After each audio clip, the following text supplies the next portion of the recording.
On March 14, 1879, a baby was born whose misshapen head and overweight body terrified those in the room. This baby was Albert Einstein. His peculiar appearance caused quite the stir, even making his grandmother exclaim, "Much too fat! Much too fat!" Einstein also showed signs of late development, not speaking until the age of 2.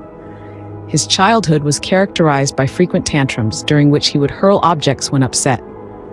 Despite his unusual start, Einstein would grow to become one of the most brilliant minds of our time. Contrary to popular belief, Einstein did not struggle academically. In fact, he had quite an affinity for mathematics and physics. During his summer breaks, a young Einstein would immerse himself in the study of these subjects, ultimately mastering differential and integral calculus by the tender age of 15. However, he had little tolerance for rote learning and showed no interest in subjects that failed to captivate him. This led to an interesting event when Einstein sat for his entrance examination for the Polytechnic School in Zurich. He excelled in mathematics and physics, of course, but flunked the sections on language, zoology, and botany. Now, let's address the elephant in the room: Einstein's IQ. Despite the numerous claims you might find on the internet, Einstein's IQ was never tested. Many speculate that it was around 160, but without concrete evidence, this remains pure conjecture. While we may never know Einstein's exact IQ, his intellectual prowess is indisputable. Outside of his scientific pursuits, Einstein had a unique set of preferences and quirks. One such quirk was his deep love for music, particularly playing the violin. Einstein once said, "If I were not a physicist, I would probably be a musician."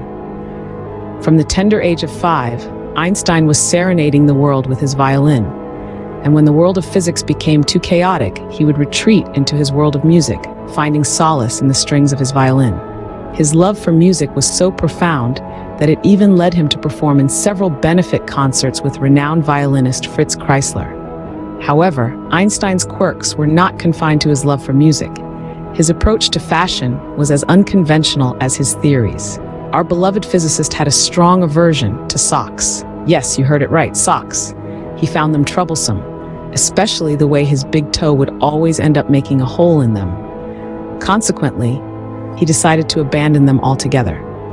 His attire was equally unconventional.